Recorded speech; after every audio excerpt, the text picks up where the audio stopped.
5천이 단기간에 이제 깨질 수도 있어요. 네. 심지어 내일 같은 경우에 만약에 한 번 더 떨어지면 5천 선 정도 오죠. 예. 그러니까 5천 밑에서는 제가 보기에 좀 괜찮지 않을까 싶은 거예요. 저도 딜레마에 빠질 때가 그거거든요. 가장 이게 어떤 악재가 터지면 예. 일회성이냐 단기성이냐 중장기냐 예. 이제 그거에 따라서 투자하는 게 이제 달라지는 거죠. 너무 섣불리 들어가도 안 되고 예. 그 지수가 올 때까지 좀 기다리는 편이거든요. 냉정함이 필요하지 않을까.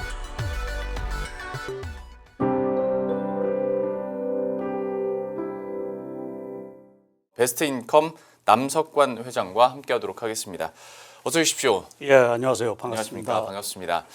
먼 걸음 해주신 것도 감사드리고 이런 시장 상황 속에서 출연해 주셔서 더더욱 감사드립니다.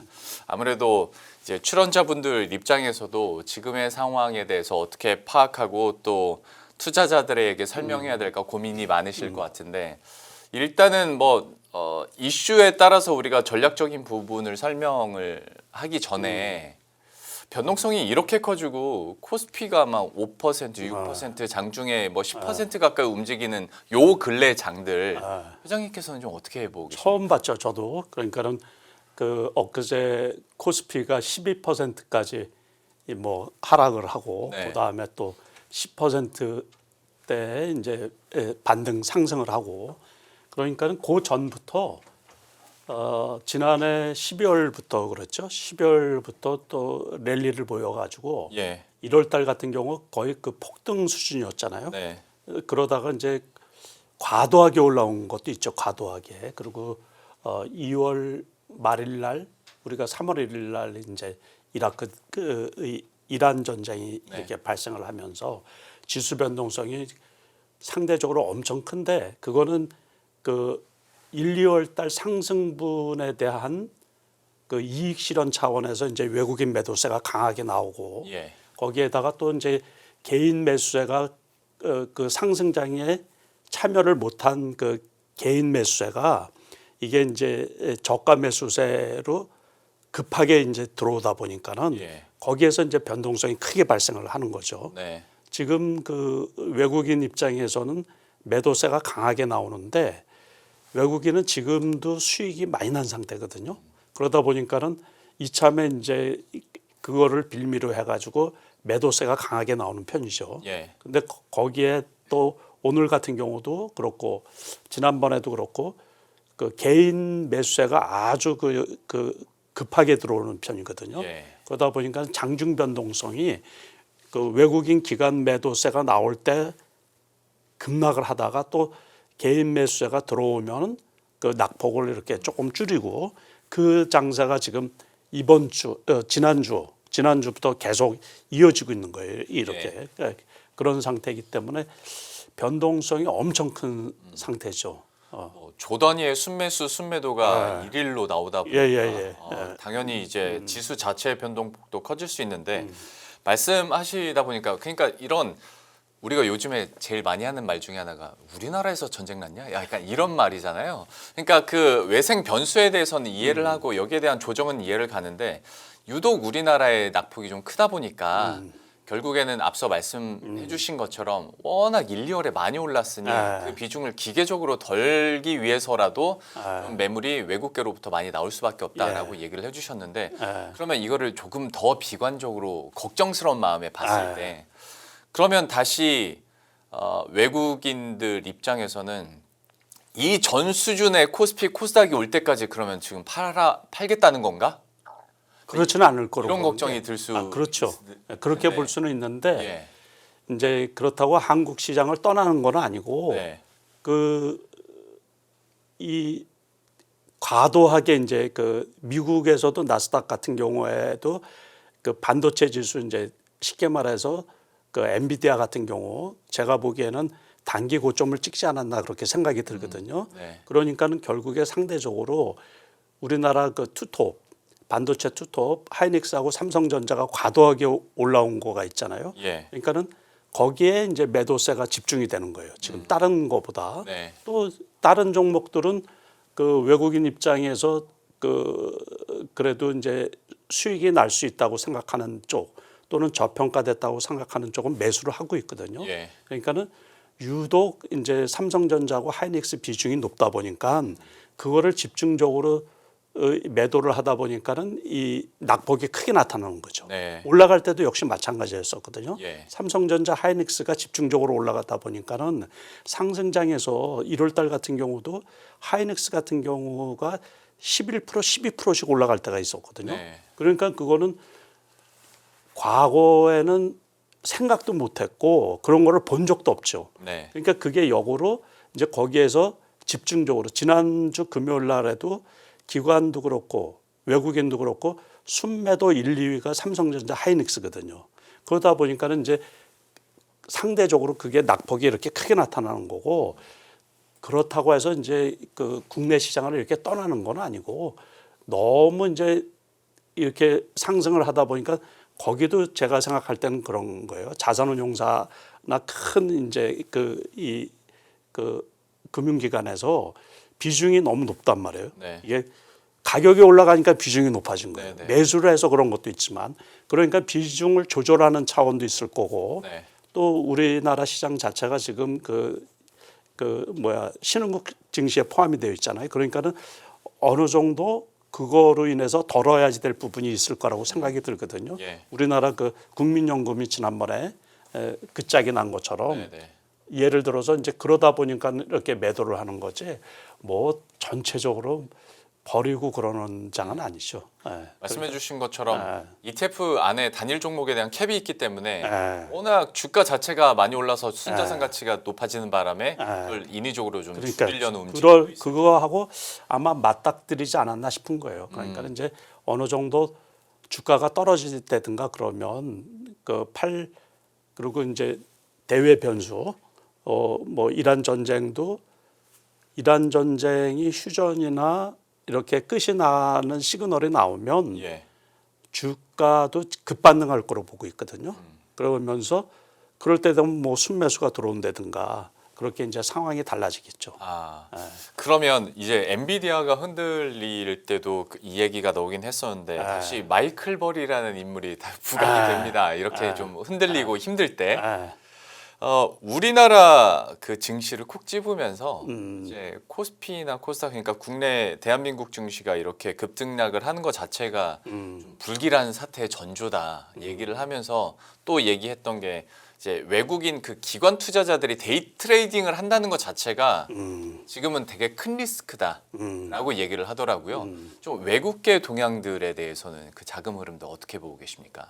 그 말은 거의 무시해도 될 것 같이 우리가 과거에 보면 이제 어떤 과거의 현상을 가지고 그 사람이 뭐 예측을 했다 그러잖아요. 예. 그것도 우연이겠죠, 우연. 네. 그 뭐 주식 투자를 하면서 별의별 사람들을 그 외국 사람이고 외국 보고서고 그 경우도 맞는 경우가 거의 없어요. 보면 네. JP 모건이라든가 뭐 큰 메이저급 큰 금융기관들 있잖아요. 거기에서 리서치 센터에서 이렇게 내놓은 분석이나 이런 것도 저도 미국 주식도 한 지가 꽤 오래되는데 거기도 전문가가 거의 맞추는 확률이 10% 20%밖에 안 되는 것 같아요. 예. 그러니까는 그래서 그 과거에도 우리가 지난해 먼 밟지 말고 지난해만 하더라도 그 중국에서 딥시크가 나오면서 엔비디아가 80불까지 떨어졌었거든요. 네네. 그런데 그게 220불까지 올라왔단 말이에요. 그리고 마이크론 테크놀로지 같은 경우도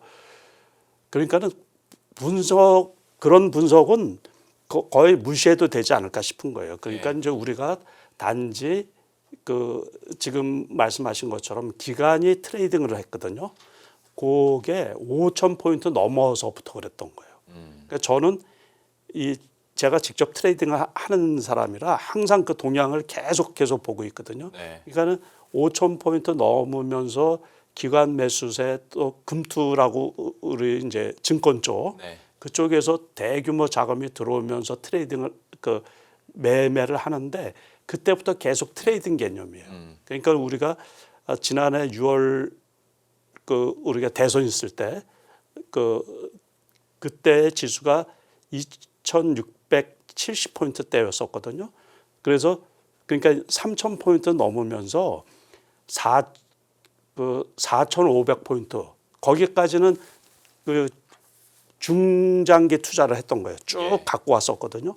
그리고서 5,000포인트 넘으면서 그러니까 올해 들어서죠. 네네. 올해 1월 달부터는 보면은 단기 매매를 하는 거예요. 호재가 나오고 그러면은 대규모로 매수를 해가지고 그 금융기관이고 기관이고 그 증권 쪽이고 은행 쪽이고 돈이 너무 넘치거든요. 그러니까는 아시다시피 이제 부동산으로 가는 그 돈을 다 막아놨잖아요. 네. 그러다 보니까 돈이 넘치니까는 그 가격이 높은데도 불구하고 거기에서 호재가 나오면 그냥 급등을 시키는 거예요. 매수하고 그러고서 5% 10%만 먹으면 차익 실현을 하는 거고. 네. 그러니까는 그게 외국인도 같이 그랬어요. 그때 외국인도 같이 그러다가 이제 그 6,000포인트가 넘을 때까지 특히 금융투자 쪽 예. 그쪽은 제가 보기에도 이해가 안 될 정도로 여기에서는 매도를 해야 되는데 무차별로 매수를 하는 거예요. 네. 그러니까 저도 이해가 안 됐어요.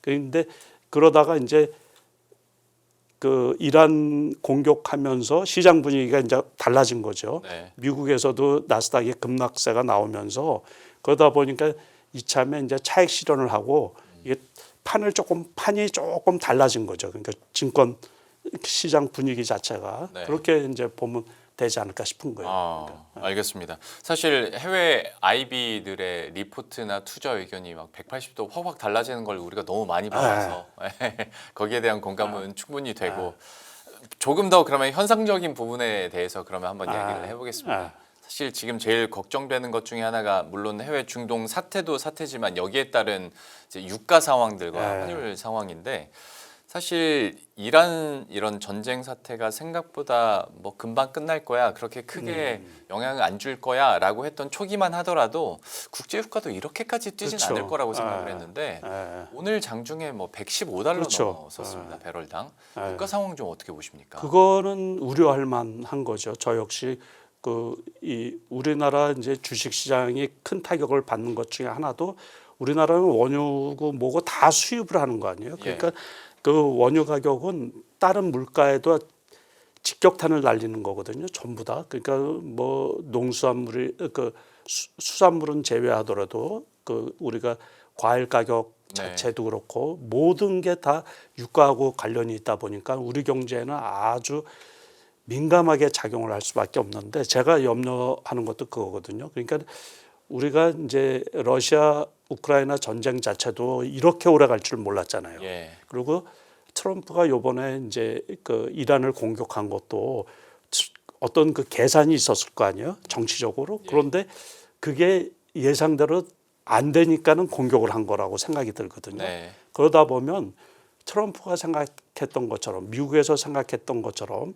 단기간에 그냥 이렇게 하고서 이란이 항복을 하면 아주 시나리오가 좋게 끝나는데 이게 본의 아니게 중장기로 가지 않을까 싶은 우려가 저도 있는 거예요. 네네. 그러다 보면 실질적으로 이 정유 시설을 지금 그 중동에 있는 여러 정유 시설을 공격하고 그러면서 이제 그 오늘 아침 그 보도도 쿠웨이트에서 정유 이것도 이제 감산을 하고 네네. 그러다 보면 뭐 유가가 올라갈 수밖에 없는 거죠. 네. 그러다 보니까는 결국에는 이제 전쟁이 장기화되느냐 단기로 끝나느냐 거기에 따라서 유가가 추가 상승도 가능하지 않을까 싶은 거예요. 네네. 그렇게 되면은 주식 시장에도 역시 이게 단기 악재가 아니고 지수가 우리가 이제 바닥권이라고 생각하는 것보다 더 추가 하락할 우려도 있지 않을까 이제 그런 거가 같이 맞물려서 저도 되게 좀 걱정스럽고 그런 상태로 지금 보고 있어요. 그러니까 이거는 사실 구조적인 해석을 회장님께 좀 여쭤봐야 되는 거긴 한데 이런 국제 유가가 올라가면서 전반적인 물가 상승 압력에 대한 부담도 있겠지만 국내 증시가 여기까지 가파르게 올라올 수 있었던 가장 큰 몫은 사실 반도체일 테고 그렇죠. 반도체가 실적이 워낙 좋게 그렇죠. 나왔으니까 근데 이게 국제 유가가 80달러, 100달러 선을 계속 상회하고 있는 상황이면 빅2들의 실적도 좀 이렇게 감쇄하지 않겠냐라는 걱정도 그렇죠. 많이 있거든요. 당연하죠. 그러니까 경기가 아무튼 전쟁이 장기화되면서 인플레이션이 발생을 하고 유가로 인해 가지고 그러면 소비도 위축이 될 수밖에 없을 거 아니에요. 그렇죠. 그러니까 반도체 빅사이클이지만 그게 빨리 종료가 될 수도 있는 거고 그러니까는 지금 당장은 실적이 좋아도 향후 실적이 그러니까는 영업이익 피크라고 우리가 이제 엔비디아가 떨어진 게 그것 때문에 떨어진 거거든요. 그러니까는 요번에 그 실적이 사상 최고였잖아요. 네. 그런데도 불구하고 그날 이후로 주가가 이제 떨어져 가지고 벌써 170불대에 있단 말이에요. 그러다 보니까는 그게 우려스러운 게 지금의 그 이 영업이익률 그거를 지속할 수 있는가 이제 그거란 말이에요. 그러니까는 삼성전자가 올해 이제 진짜 놀라운 실적을 발표할 거라고 예상을 하는 거죠. 예상. 근데 그것보다 시장 기대치보다 낮아지면 주가는 떨어질 수밖에 없는 거거든요. 그렇죠. 그러니까 그거로 인해 가지고 주가가 많이 올라오다 보니까는 그거에 발맞춰 가지고 지난주 금요일부터 기관 외국인 할 것 없이 매도세 1, 2위가 삼성전자하고 하이닉스거든요. 그렇죠. 네. 그러니까 그것도 역시 그러니까는 이제 지금 당장은 그게 전쟁이 이 유가하고 맞물려 가지고 모든 주식에 다 관련이 있다라고 이제 보면 되는 거죠. 그러니까 장기적으로도 소비 심리가 위축될 테고 단기적으로는 비용도 늘어날 테고 예예예. 네, 전반적으로 좀 안 좋은 그런 상황인데 이거는 좀 죄송합니다. 두루뭉술한 질문이긴 한데 개인 투자자 입장에서 국제유가는 우리나라에서 어느 선까지가 심리적으로 좀 투자자 입장에서 감내하는 상황인지 그 혹시 그런 회장님만의 기준이 있습니까? 아니요 없어요. 그거는 없고 보통은 이제 100불 그랬잖아요. 예. 그러니까는 100불 그러다가 원래는 이제 유가는 지속적으로 떨어질 수밖에 없는 구조거든요. 네. 그러니까는 오페크에서 감산을 한다든가 이게 조절을 해서 그러는 거지. 네. 거기는 모르겠어요. 속도를 좋아하고 있을 수도 있어요. 이게 표정 관리를 안 해서 그렇지. 네. 원유는 원래 넘치거든요. 네. 재고도 그렇고. 예. 그러니까는 그 마음만 먹으면 증산하고 그러면 지금 전쟁 때문에 거기를 폭격하고 공격을 하니까 증산을 못해서 그러는 거지. 예. 금방 그 유가는 금방 잡을 수가 있어요. 마음만 먹으면. 그러니까는 이제 100불 넘어가고 뭐 110불, 20불 가더라도 금방 만약에 전쟁 그 분위기만 휴전 분위기가 되면은 금방 떨어지지 않을까 싶은 거예요. 그러니까 일시적이지 않을까 싶은 거예요, 이제. 그 말씀 하니까 생각나는 게 트럼프도 그 얘기를 했거든요. 국제유가 이렇게 뛰는 거에 대해서 이거는 금방 다시 반락할 그렇죠. 거야. 그럼요. 예, 그거는 분위기만 이렇게 되면 전 세계 제가 이렇게 보면은 그러니까는 장기전만 아니면 네. 유가는 그 일시적인 거예요. 그러니까 항상. 네네. 그래서 전 세계적으로 제가 이렇게 보면 이제 심리적으로 뭐 100불 넘어갔다고 그러고 또 전쟁이 일어난 지 며칠도 안 돼 가지고 우리나라 국내 그 경유값, 휘발유 값이 그냥 급등을 하고 그래 가지고서 사람들한테 그 걱정거리를 엄청 많이 이렇게 네네. 하는데 그러니까 빨리 반영이 되고 떨어질 때는 원래 천천히 떨어지고 그런 거죠. 예. 그 주유소 그건 같은 좀 데. 속상하죠. 아, 그럼요. 항상 그렇죠, 항상. 네. 예.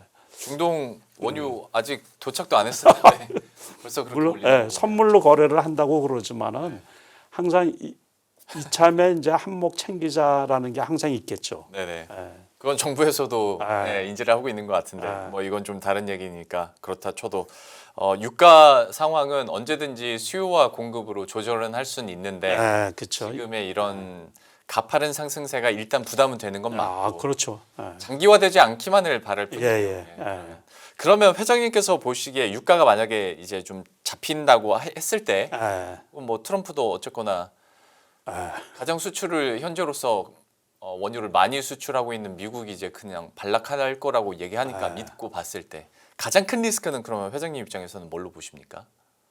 일단은 이제 불확실성. 그러니까 시장은 불확실한 거를 제일 싫어하거든요. 예. 이게 전쟁이 언제 딱 끝난다고 되면은 괜찮은데 이게 불확실한 거예요. 네. 그것 때문에 이제 이게 어려운 거고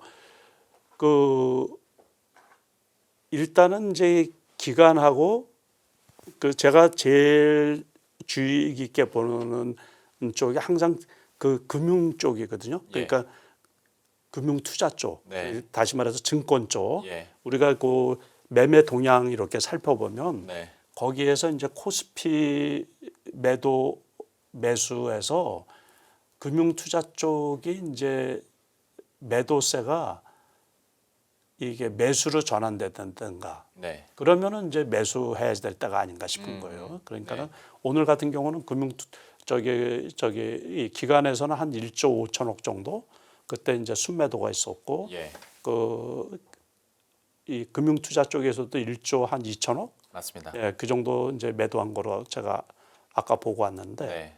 그러니까는 그쪽에서 매도세가 이렇게 줄어든다든가 근데 거기도 단기 투자를 많이 하니까 상황이 금방 바뀌면 금방 매수세로 전환될 수가 있어요. 네. 그래서 그거를 예의주시하고 뉴스를 이제 잘 보고 있어야죠. 그러니까는 상황이 언제 어느 나라에서 중재를 해가지고 그러니까 지금 이란 쪽에서는 그 중재를 하고 싶은데 그 트럼프 입장에서는 강경으로 이렇게 말은 예. 강경으로 나가고 초기에 확 이렇게 공격을 이제 확대를 해가지고 그 전황을 자기 쪽에 유리하게 이렇게 이끌어가고 싶은데 트럼프 입장에서도 중간 선거도 있고 그래가지고서 원유값이 급등을 하면은 미국 물가가 올라가니까는 선거에 가장 치명적이죠. 아주 치명적이죠. 그래서 아주 최악이거든요, 원래. 네. 그러니까는 어떤 그 조만간 어떤 그 방법을 모색할 거예요, 아마. 제가 생각하기에. 네네. 중동 상황에 대해서는 저희가 2부에서 조금 더 예. 자세하게 이야기를 하겠습니다만은 그러면 뭐 중간 선거 이슈도 있기에 미국에서도 언제까지 확전 양상으로 가진 않을 것이다 얘기를 해주셨고 또 수급적인 측면에서는 금융 투자에 대한 수급 상황에 대해서 얘기를 해주셨는데 실제로 시장 그렇게 잘 나갈 때 2월에 금융 투자가 딱 3거래일 빼고 계속 샀거든요. 그렇죠. 그러니까 저도 돈이 어디서 그렇게 많이 있는지. 이게 또 ETF가 금융 투자로 잡히다 보니까 그렇죠. 그러니까 그것도 있죠. 그러니까 또 ETF 투자가 엄청 쏠림이 심했었죠. 그러니까 그렇죠. 일종의 우리 시장에 대한 포모 현상이 나타나 가지고 예. 뭐 이거 조금 늦게 사면 어떻게 하나 이제 그러다 보니까 쏠림 현상이 그게 이 주식 그 지수를 급등하게 만든 원인도 되고 그랬는데 네. 지금 숨고르기가 들어가니까는 어떻게 보면 이제 조금 과열된 거를 시키는 분위기. 네. 예, 그래서 그게 필요하다고 봐요. 다음에 네. 추가 상승을 위해서도 예. 반드시 필요한 과정이지 않을까 싶은데 항상 이렇게 이제 급등을 하고 있을 때 보면 그런 뭐가 나와요. 그런 꼭 이렇게 제어하는 외부적인 요인이라든가 뭐가 나와서 시장을 한번 좀 진정시키고 또는 이제 지금도 그러니까 상승장에서의 어떤 그 조정이지 네. 제가 보기에는 그래도 뭐 장 자체가 과거처럼 이렇게 과거로 회귀해 가지고 이렇게 크게 뭐 폭락하는 그런 분위기는 아닌 거로 보이거든요. 다행입니다. 예. 그렇게 파악을 하고 계셔서 너무 다행이고 금융투자에서 일단은 전쟁 소식이 들려오자마자 계속 팔고 있긴 합니다만은 또 여기서 워낙 단기성 자금이기 때문에 어떻게 돌아설지 한번 면밀히 지켜보겠습니다. 금융투자의 중요성도 얘기를 해주셨으니까. 그리고 또 뉴스가 나오는 것 중에 하나 이것도 얼마나 걱정해야 되는지 회장님께서 판단 좀 해주십시오. 블루아울에서 환매나 파산 얘기 나왔을 때도 그 정도 아니야. 근데 블랙스톤에서 오전 환매가 나버리다 보니까 이제 또 사모 시장에서 아주 큰 회사다 보니 이거 리스크? 막 이렇게 이제 걱정들을 많이 하시더라고요. 그러니까 근데 이제 이 사모펀드에서 블랙스톤 사모펀드에서 이 환매하고 이런 이슈는 2년 전에도 있었어요. 3년 전 그때도 있었는데 그때는 이제 주로 부동산에 관한 그런 거였었고 이번에는 그 차이가 AI발 그러니까 소프트웨어에 투자한 부분이 이제 이 AI가 진화하다 보면 그 회사들이 성장 가능성이 그 실적이 나빠진다든가 그러니까 그거의 염려에 의한 이제 그 환매죠, 환매. 그러다 보니까는 그래서 전체적인 건 아니고 블랙스톤이 원래 운영하는 게 이제 한 120조 정도 된다 그러니까는 그 중에서 요번에 환매 신청을 한 게 5.6조, 네. 5,560억 정도 우리 돈으로 따지면 그 정도 규모인데 일단은 뭐 그 자연적인 현상이 아닌가 저도 그렇게 생각을 하고 있어요. 그러니까 예. 미국 경제 자체가 그 막 아주 급락을 하는 그런 이제 경기 불황이나 뭐 그런 침체나 이런 건 아니고 예. 그러니까는 그 금리 인하기 때에 지금 이제 이 불확실성으로 인해 가지고 그 거기에다가 이 어떻게 보면 기름을 끼얹은 격이 된 거죠. 그냥 그러다 보니까는 같이 맞물려 가지고 주가가 하락을 하면서 그런 또 그런 환매 현상도 나타난 게 아닌가. 이제 이게 진행이 되는 거는 좀 살펴볼 필요가 있죠. 예. 그러니까 더 우리가 더 진행이 되나 이제 그거는 주시할 필요가 있어요. 그러니까 예. 너무 낙관할 필요는 없는데 또 너무 걱정할 것도 아니지 않을까 싶은 거예요. 그러니까 우리가 미국의 리먼 사태를 미국에서도 우리 같은 경우는 1997년에 IMF를 겪었잖아요. 네. 그 다음에 대기업체들이 그 자금 관리나 재무 관리에 아주 그 민감하게 대응을 잘하고 있거든요. 네. 그러다 보니까는 그 이후로 대기업체들이 그런 리스크를 짊어진 경우가 거의 없어요. 그러다 보니까 미국도 아마 리먼 사태 이후로 그런 그 과거에 2, 3년 전인가 미국의 그 이제 소은행들 있잖아요. 예. 그 리스크가 한번 불거졌었거든요. 그래서 파산도 하고 막 그랬는데 그래도 그 스무스하게 이제 잘 넘어간 거죠. 좀 그래서 이번 경우도 크게 이제 그 연쇄적인 이 펀드런 그것만 없으면 괜찮지 않을까 싶은 거예요. 제가 보기에는. 알겠습니다. 그러면 그 사안에 대해서도 너무 민감하게는 예, 보지 않겠습니다. 보지 않는 게 좋지 않을까 싶은 거예요. 그러면 이제 회장님을 사실 언제 다시 모실 수 있을지 모르니까 원래 저희가 이게 워낙 데일리 방송이다 보니 짧게 전망하면서 좀 여쭤보는 편인데 회장님께는 특별히 좀 먼 시계열에서 중동 이슈가 그러면 이제 어느 정도 마무리 된다고 했을 때 혹은 민감도가 많이 떨어졌다고 했을 때 다음 챕터 얘기를 해보도록 할 텐데 어쨌거나 전쟁은 났으니까 인플레이션은 어쩔 수 없이 높아질 수밖에 없고 하다 보면 이제 연준의 금리 인하가 지연되면서 이거 힘들어지는 거 아니냐라는 얘기는 당연히 나올 거란 말이죠. 여기에 대해서는 우리가 어떻게 반응해야 됩니까? 그러니까는 아마 연준도 딜레마일 거예요. 그러니까 우리나라 한국은행이 계속 고민하고 있는 것처럼 그러니까 물가는 오르는데 돈 풀기는 그렇고 네. 우리나라도 마찬가지고 그런데 미국도 역시 마찬가지일 거예요. 근데 거기에도 지난번에 이제 발표한 거가 보면 그 고용이 조금 둔화가 되고 있잖아요. 네네. 그러고서 물가가 이제 나중에 지표가 나와야죠. 그걸 보고서 이제 아마 연준이 결정할 건데 쉽게 금리를 내리지는 못할 것 같아요. 그렇다고 그 트럼프가 아주 극렬하고 있으니까는 네네. 금리 올리는 거는 그 생각도 못할 거고 아마 제가 보기에는 그냥 동결 상태로 이렇게 몇 해 더 가지 않을까 싶은 거예요. 그러고서 어쨌든 그 유가가 정상화되지 않을까 싶어요. 그 조금 지나면 그러면은 그 다음에 이제 그 고비를 넘기면 주식 시장은 정상화되지 않을까 싶은 거예요. 그래서 저는 그 이제 단기간에 만약에 끝나고 그러면 국내 코스피 같은 경우는 6,000포인트까지는 갈 수 있을 거라고 보거든요. 미국 주식은 전체적으로 빅테크 업체들이 그 고점 뚫고 가기는 조금 어렵지 않나 그렇게 보는 거예요. 돈 쏠림이 이제 한국 시장은 괜찮은데 미국 같은 경우는 조금 그래도 과대 낙폭은 아니더라도 거기는 그 이 지수를 끌어올리는 그 큰 사이즈의 기업들이 많이 있거든요. 그러니까 그쪽은 이렇게 올라가더라도 반도체가 정고점을 뚫고 올라가기는 조금 불편하지 않나 싶은 거예요. 아 미국 기업들. 네, 미국 기업에서.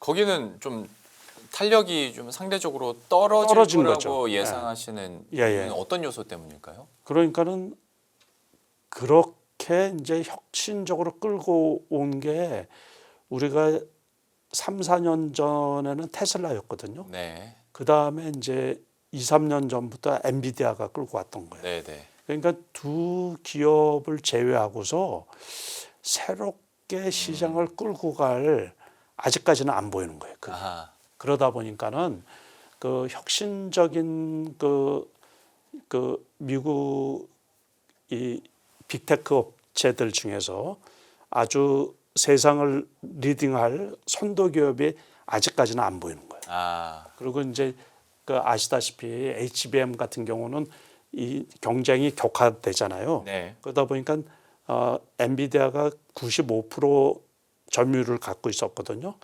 그래서 지금 AI 시대는 계속 진화되고 있지만은 네. 그 엔비디아가 격화가 되면서 정고점을 뚫기가 어렵지 않나 싶은 게 이제 제 개인적인 생각이에요. 그러다 보니까는 미국의 그 나스닥은 조금 그 상승세가 이제 정체되든가 그 횡보 상태가 아닌가 그렇게 생각이 듭니다. 아, 그러니까 아무리 뭐 M7이라고 하더라도 혁신에 대한 단계는 당연히 탄력이 줄어들 수밖에 없는데 투자는 계속 하고 있는 상황에서 자꾸 ROI에 대한 의문점을 그렇죠. 드는 그러니까, 상황이고 하다 보니 탄력적으로 정고점을 뚫긴 힘들 것이다. 근데 이게 글쎄요, 제가 한국 사람이어서 그런지 아니면 희망회로 때문인지 모르겠는데 어쨌거나 투자를 하고 있는 상황이면 결국에는 힘들어도 수혜를 받을 수 있는 곳이 메모리를 만드는 삼성전자랑 하이닉스일 수밖에 없겠다라는 생각은 들고요. 그렇죠. 네.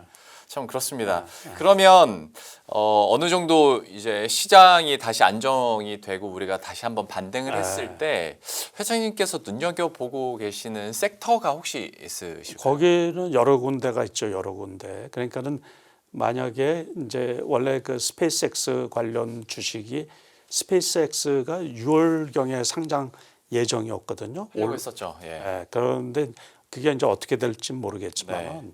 그쪽도 괜찮고 그 다음에 SMR 관련 원자력 관련 그쪽 같은 경우는 두산 에너빌리티가 가스터빈 그 수주한 것도 있고 그러다 예. 보니까는 그쪽은 매수세가 좀 있지 않을까 싶은 거예요. 그래서 이제 가격 조정이 일어날 때 그런 쪽 또 요번에 어쨌든 그 로봇주들이 1월 달까지 급등을 했다가 세스에서 그 아틀라스가 이제 그 로봇상을 수상을 하면서 지난해 11월 달부터 로봇주가 많이 급등을 했었던 거거든요. 11월, 12월 그리고 1월 중순 20일께까지 이제 급등을 하다가 그동안 이제 엄청 많이 떨어진 거예요. 네. 그러니까 그쪽에서도 다시 이제 대반등이 어느 정도 일어나지 않을까 싶은 거예요. 장이 정상화가 되면은. 그러니까 그쪽에 뭐 많이 있죠. 반도체도 역시 그 D램 쪽은 이제 좋을 수가 있으니까는 그러니까 그쪽에 일부 그 이게 소부장 쪽 있죠. 그쪽은 좋은 종목들이 많이 있지 않나 싶은 거예요. 원자력이나 우주항공에 대해서도 잠깐 언급을 해주셨고 로봇에 대해서 또 되돌림이 있지 않을까. 그러니까 반도체도 소부장 쪽에서는 좋은 종목들이 많이 눈에 띄거든요. 예. 그래서 그런 것들은 이제 가격 메리트만 생기면 충분히 진입할 지금 단기간에 급등한 종목들이 많이 있다 보니까는 그쪽에서는 다시 가능성이 있지 않나 싶은 거예요. 종목 얘기를 할 건 아닌데 잠깐 좀 쉬어가는 느낌으로 회장님 현대차 보실 때 이제 현대차는 로봇주로 보십니까? 아니면 자동차주로 보십니까? 그러니까 요번에 이제 많이 올랐다가 지금 많이 떨어졌죠. 예. 그러니까는 그러니까는 그거는 저기 그 테슬라를 보면 돼요. 테슬라 왜 그 로봇에 이렇게 하면서 주가가 한 단계 더 레벨업이 됐잖아요. 그랬죠. 그래서 그때 그 현대차도 요번에 급등하기 전에 50만 원대에서 기술적으로도 좋아 보이고 그랬는데 이제 그러면서 급등을 했다가 다시 떨어졌는데 지금은 어쨌든 이 차가 자율주행차가 결국에 로봇 형태랑 마찬가지죠. 뭐 나중에 그렇죠. 보면 그 무인카 같은 경우 네. 그 레벨 5단계까지는 가기가 어려운데 우리나라 같은 경우 뭐 4단계 정도만 돼서 운행을 하면 거의 로봇이죠. 뭐 그러니까 그래서 그거는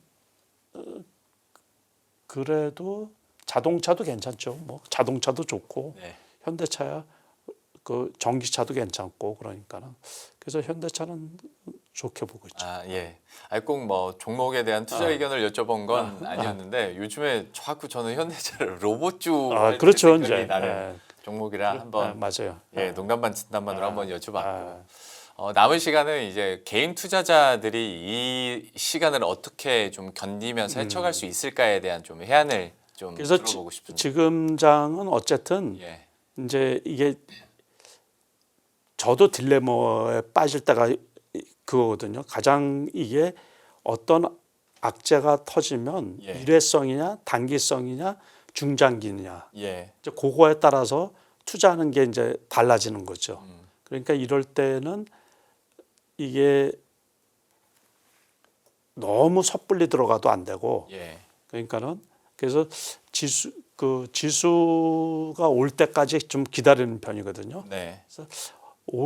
뭐 오늘도 벌써 증권사에서 나온 게 일부 증권사에서 지금 단기적으로 바닥을 4,900포인트를 이렇게 바닥으로 생각하는 쪽이 있거든요. 그러니까는 5천이 단기간에 이제 깨질 수도 있어요. 네. 심지어 내일 같은 경우에 만약에 한 번 더 떨어지면 5천선 정도 오죠. 예. 그러니까는 5천 밑에서는 제가 보기에 좀 괜찮지 않을까 싶은 거예요. 5천 밑에. 그러니까 저도 이렇게 예측을 하고서 저는 트레이딩하고 매매하고 이렇게 투자하는 사람이기 때문에 네.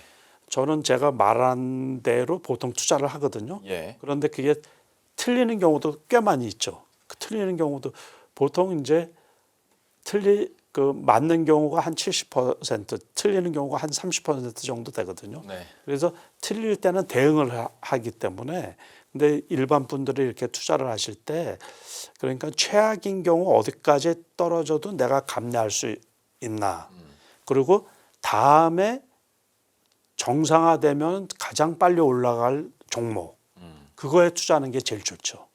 그러니까는 그렇다고 너무 일찍 하락장에서는 너무 일찍 매수하면 안 되거든요. 추가 하락이 있을 수가 있기 때문에 네. 그러니까 상승장에서는 너무 일찍 매도하면 안 되고 네. 그게 철칙이거든요. 예. 그러니까는 시장을 예의주시하면서 그래도 장이 정상화되면 가장 빨리 올라갈 섹터 거기에 투자하는 게 제일 합리적이죠. 아, 근데 지금 개인들의 어떤 수급 동향을 본다면 일단 3월 들어서 전쟁 이후에도 지금의 급락은 기회라고 생각하는 것 같습니다. 개인들은 계속 사고 있는데 특히 뭐 ETF 쪽으로는 레버리지 매수도 굉장히 많이 나오고 있고 근데 이게 참 위험한 거잖아요. 사실. 엄청 위험하죠. 이런 시장에서는 예, 음의 복리라는 것들을 많이 망각을 하시는데 떨어질 때 더 떨어질 수밖에 없어요. 아유 너무 조금 저기 안타까운 게 2월 28일 날 했잖아요. 예. 그때 개인들이 7조가 넘게 순매수를 했었거든요. 코스피 같은 경우에. 예. 그러니까는 심지어 증권사에서 그 문자 온 거와 보면 한도가 다 소진이 돼서 아, 그랬죠. 그래서 이제 그렇다는 것은 그 개인이 신용으로 샀다는 얘기잖아요. 네. 그러면 안 되거든요.